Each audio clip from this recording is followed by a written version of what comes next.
I ruined my stepmom's online jewelry business after she erased my dad's past by selling my late mom's things. Now, her parents are helping us recover lost memories. I'm Jack, 18M, and I live with my dad Rick, 46N, and until recently, my stepmom Margaret, 44F. My mom Lisa passed away when I was 12 from a sudden heart attack. It was devastating for both me and my dad. We were really close as a family, and losing her left a huge void in our lives. Mom and Dad met in college. They were both art majors, but Dad switched to engineering in his second year. Mom always joked that he was the perfect blend of creativity and practicality. They got married right after graduation and had me a few years later. Growing up, our house was always filled with art and music. Mom painted landscapes and portraits, while Dad tinkered with gadgets in his spare time. We'd spend weekends at local art fairs or hiking in nearby state parks, where Mom would sketch and Dad would teach me about different plants and animals. After Mom died, Dad and I kept a lot of her things to remember her by. We had photo albums chronicling our family vacations and milestones. There was her collection of vinyl records, everything from classic rock to obscure indie bands she discovered at college radio stations. We kept some of her favorite books, dog-eared and filled with her notes in the margins. And of course, we had her paintings, large canvases of mountain vistas and seascapes hung on our walls, while smaller portraits and still lifes were carefully stored in her old studio space. We also kept a small box with some of her jewelry. Most of it wasn't particularly valuable, but each piece had a story.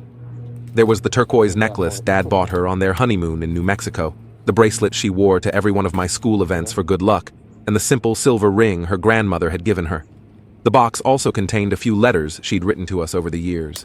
Birthday cards, little notes she'd slip into Dad's lunchbox or my backpack, and a letter she wrote to me on my first day of middle school. For the first couple of years after Mom's death, Dad wasn't interested in dating. He focused on his work as an engineer and on raising me. We managed okay, but I could tell he was lonely. He'd sometimes sit in Mom's studio late at night, just looking at her unfinished paintings or flipping through her sketchbooks. I'd hear him playing her favorite records when he thought I was asleep. When I was 15, Dad's co-workers finally convinced him to start going out more. He joined a local hiking group, saying it made him feel close to Mom. That's where he met Margaret. She was new to the area, having moved here for work as a real estate agent. Dad said she reminded him a little of Mom. She was outgoing and laughed easily, and she seemed to genuinely enjoy hearing stories about our family. They dated for about a year before getting married when I was 16. I was hesitant about the whole thing, but I wanted Dad to be happy, so I tried to be supportive. The wedding was small, just close family and friends in our backyard. Dad asked if I was okay with him wearing the watch Mom had given him for their 10th anniversary. I said yes, of course, but I noticed Margaret frowning slightly when she saw it. Things were okay for a while, but I started noticing that Margaret would get annoyed whenever Dad or I talked about Mom. She'd make little comments like, "Oh, are we going down memory lane again?" Or, "Don't you think it's time to move on?" I tried to ignore it, but it really bothered me. Once, when I was playing one of Mom's old records, Margaret asked if we could listen to something from this century for a change. The real problem started about 6 months ago. Margaret suggested we redecorate the house to give it a fresh start. Dad agreed, thinking it might be a good idea. But as we were going through things, Margaret kept pushing to get rid of more and more of Mom's stuff. She convinced Dad to put most of the photo albums in storage, saying they were taking up too much space. Then she wanted to sell Mom's record collection, claiming we never used the old turntable anyway. Dad was reluctant, but Margaret kept insisting it was for the best, and that we needed to make room for new memories. I got really upset when Margaret suggested we donate Mom's paintings. Those were really special to me, and I couldn't believe Dad was even considering it. We had a big argument about it, and Margaret accused me of being stuck in the past and not giving her a chance to be part of the family. Things came to a head last week. I came home from school early because I wasn't feeling well, and I found Margaret in the attic going through the last box of Mom's things. She had Mom's jewelry spread out on the floor and was sorting it into piles. When I asked her what she was doing, she said she was organizing things and that she thought we could sell some of the jewelry to put it to better use. I lost it. I started yelling at her, telling her she had no right to touch Mom's things. Margaret yelled back, saying she was trying to help us move on and that I was being selfish and immature. Dad came home in the middle of our argument. When he saw what was happening, he got really quiet. He told Margaret to leave Mom's things alone and that we'd discuss it later. Margaret stormed off, and Dad tried to calm me down. Later that night, I overheard them arguing. Margaret was saying that keeping all of Mom's stuff was unhealthy, and that Dad needed to let go of the past if he wanted their marriage to work. Dad defended me, saying I had a right to keep memories of my mom. The next day, while Dad was at work and I was at school, Margaret did something unforgivable.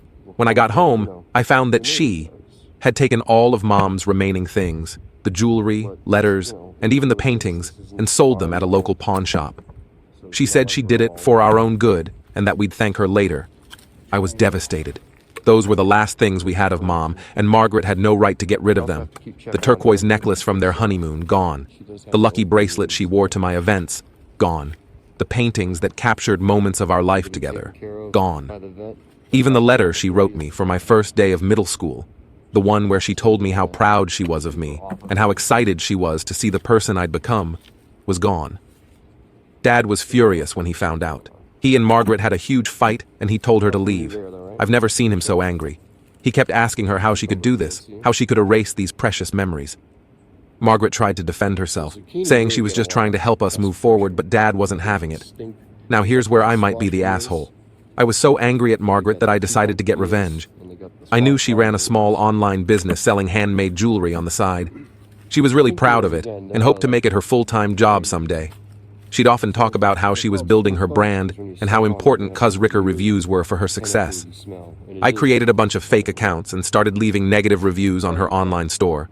I claimed her jewelry was poor quality, that she didn't deliver orders, and that she was rude to Cuz Rickers.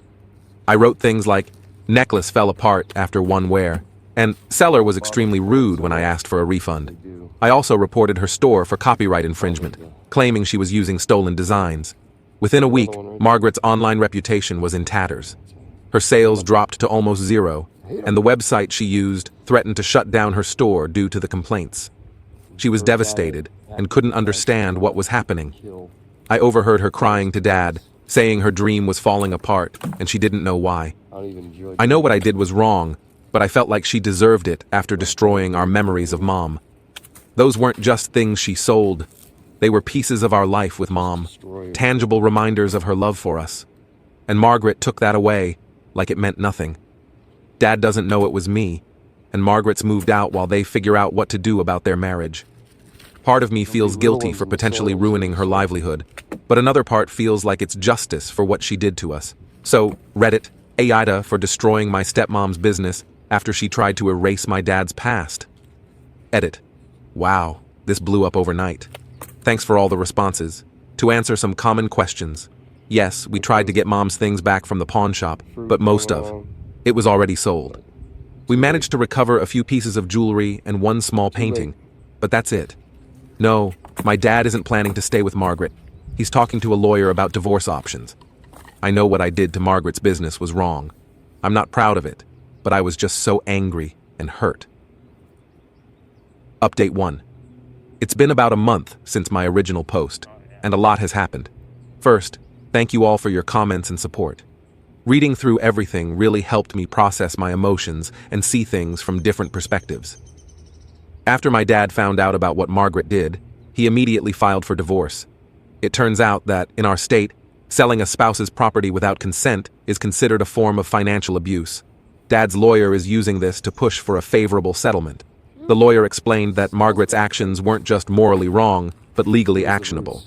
Dad's been spending a lot of time gathering evidence, receipts, photos, anything that can prove the value, both monetary and sentimental, of what was lost. Margaret tried to argue that she thought she had Dad's permission to declutter the house, but nobody's buying it.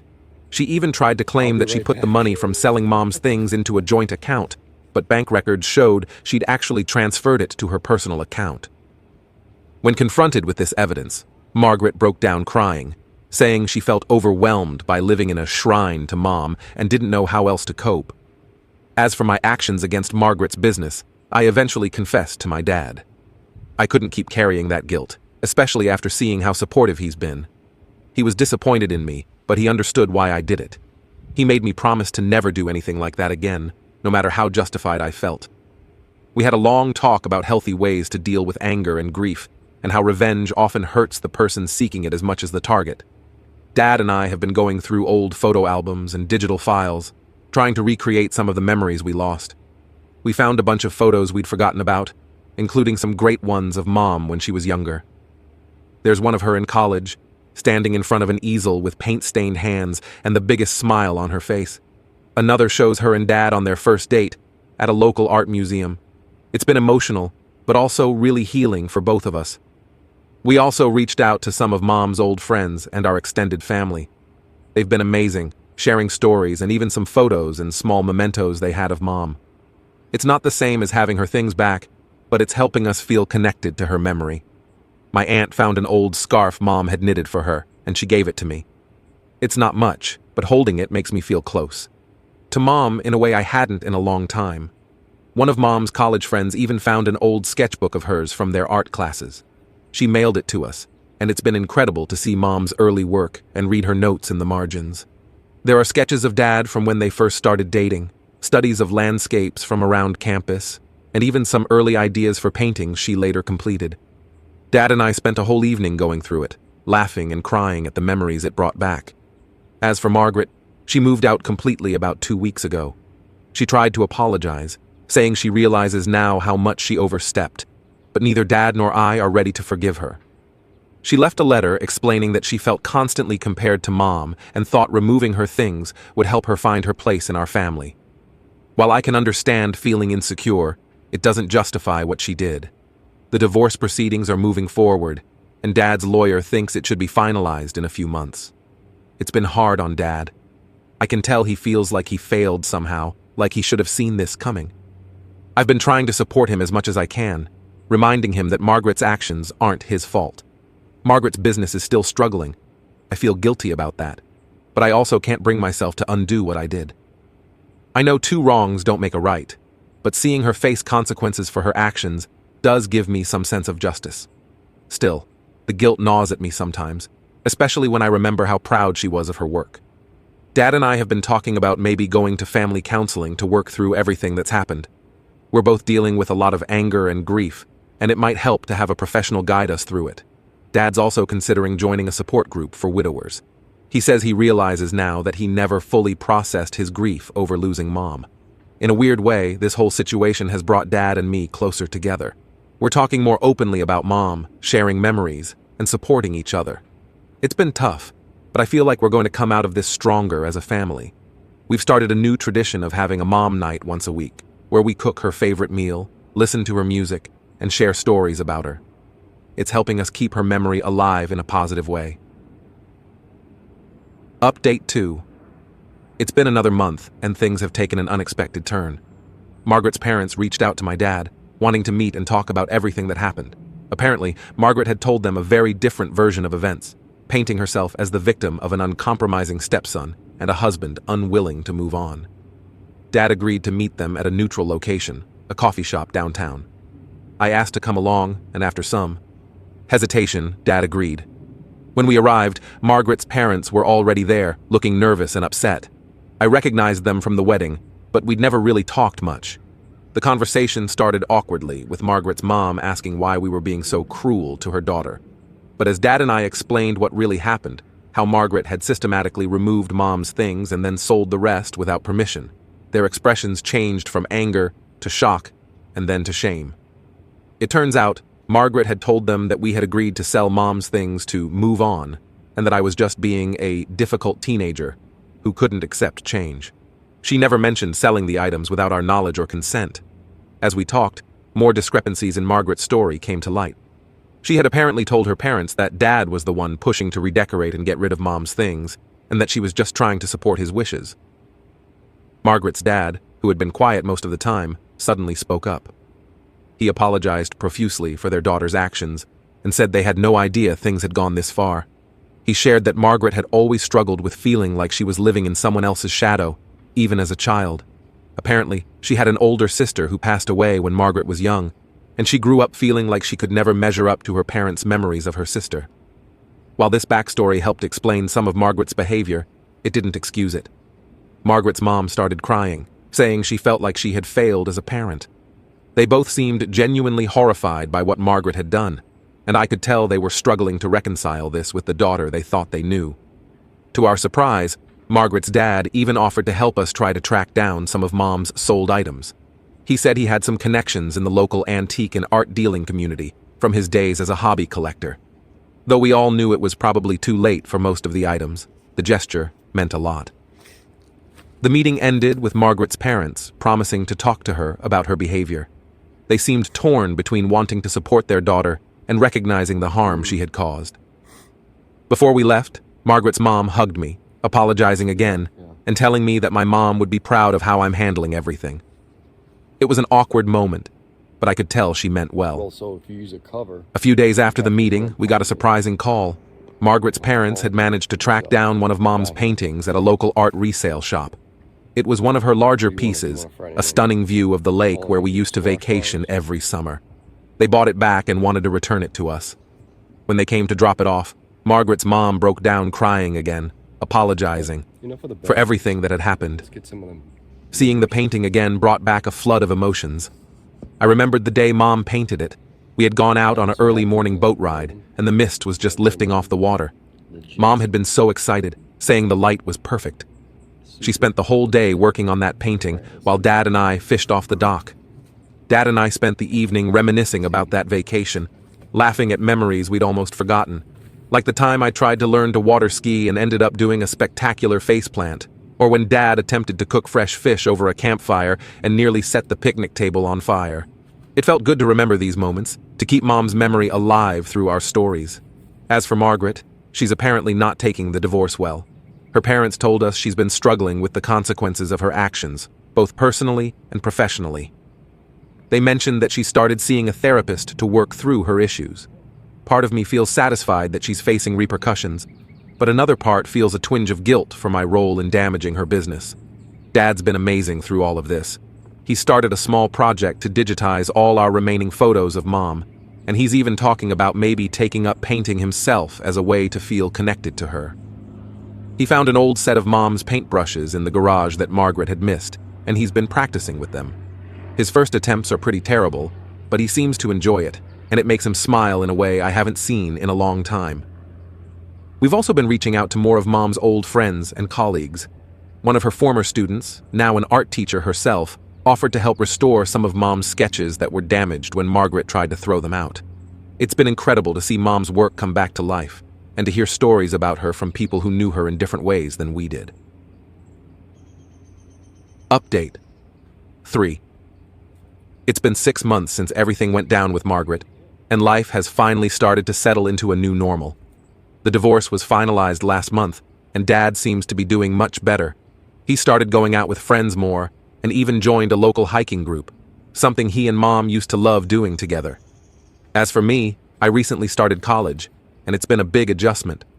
Being away from home has given me a lot of time to reflect on everything that happened. I've realized that while Margaret's actions were inexcusable, my response wasn't right either. I've been doing a lot of thinking about healthier ways to deal with anger and loss. My roommate Alex has been really supportive. After I told him about everything that happened, he shared that he lost his dad when he was young. We've had some late-night talks about grief and family that have helped me process a lot of my feelings. It's nice to have someone who understands what it's like to lose a parent. I finally worked up the courage to undo some of the damage I did to Margaret's online business. I contacted the website where her store was hosted and admitted to making false reports. I also deleted the fake accounts I used to leave bad reviews. It doesn't fix everything, but it felt like the right thing to do.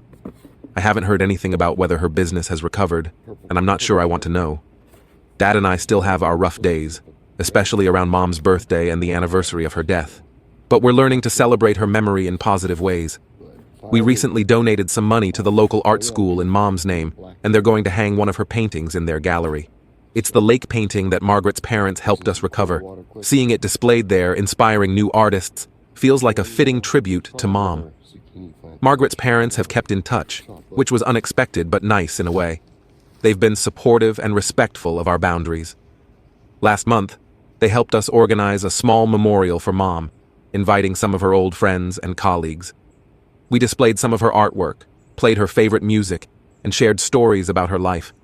It was emotional, but also healing. Hearing how Mom had impacted so many people's lives made me feel proud to be her son.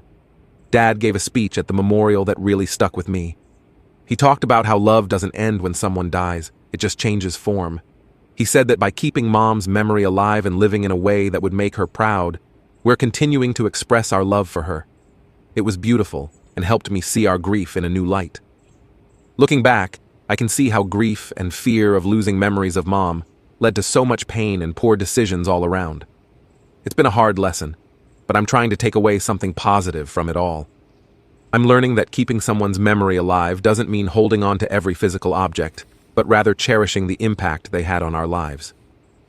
Dad and I are talking about maybe starting a small scholarship in Mom's name at the local high school for aspiring artists. It feels like a way to keep her spirit alive while also doing something positive for others. We're still working out the details, but the idea of helping young artists pursue their dreams in Mom's name feels right. As I navigate college and this new chapter of my life, I'm carrying the lessons from this experience with me. I'm learning to be more open about my feelings, to value the memories I have, and to find constructive ways to honor those we've lost. It's not always easy, but I think Mom would be proud of how far we've come.